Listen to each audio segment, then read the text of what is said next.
Čau Tomáš. Čau Janči, spravím ti kávu, akurát som dosypal zrna. A ešte strašne teplo, nechcem.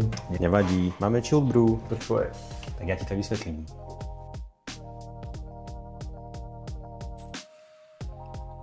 Stlačením vybraného chilled nápoja tak kávovar vyzve podložiť aspoň 2-decový pohár, aby sa kávovar schladil.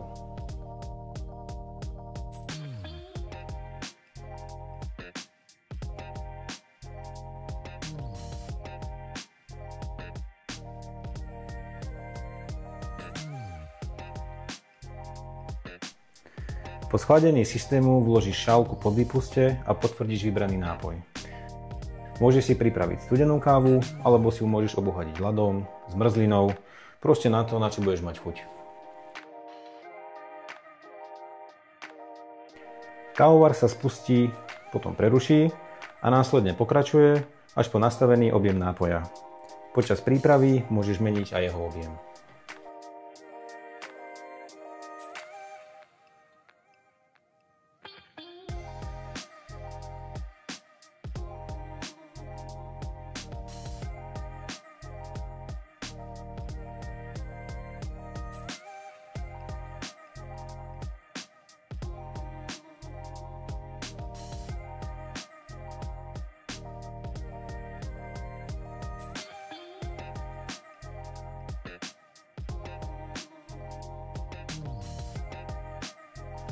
Tak to by som neveril, že sa to dá vôbec ako takéto dačo studené spraviť. Perfektné, díky za informácie. A kde sa dozviem viac?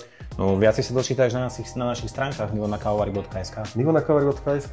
Honzo, niečo ti ukážem, poď sa pozrieť, tu mi Tomáš ukázal teraz ešte na